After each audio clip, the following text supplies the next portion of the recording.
আসসালামু আলাইকুম। দেখতে দেখতে আরো একটি বছর কেটে গেল।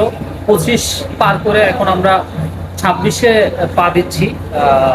সবাইকে নতুন বছরের শুভেচ্ছা। 25-এ আসলে আমার প্রাপ্তির কিছুই হয়নি, ব্যর্থতারই বলবো আমার এই 25 সালটা। আমি দোয়া চাই আমার জন্য, যাতে করে 2026টা আমার ভালো কাটে। আমিও দোয়া করি যাতে করে আপনাদেরও 2026টা ভালো কাটে। আর সারা বাংলাদেশের মানুষের জন্য যেটা হয়েছে যে 2025-এর শেষের দিনটা খুব বেদনাদায়ক ছিল, বেগম খালেদা জিয়ার চলে যাওয়াটা।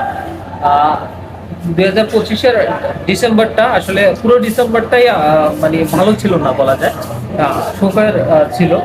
যেমন শহীদ ওসমান হাদি আমাদের মাঝ থেকে চলে গেলেন, বেগম খালেদা জিয়া আমাদের মাঝ থেকে চলে গেলেন। তো সবাই সবার জন্য দোয়া করব 2026 যেন আমাদের ভালো কাটে।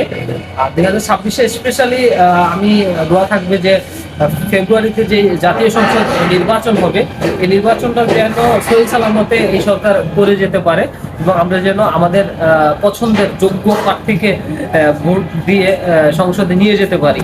এই দোয়াটাই থাকবে এবং এই প্রত্যাশা নিয়ে আমরা 2026 শুরু করতে চাই ইনশাআল্লাহ। আসসালামু আলাইকুম, সবাইকে আবারও হ্যাপি নিউ ইয়ার 2026।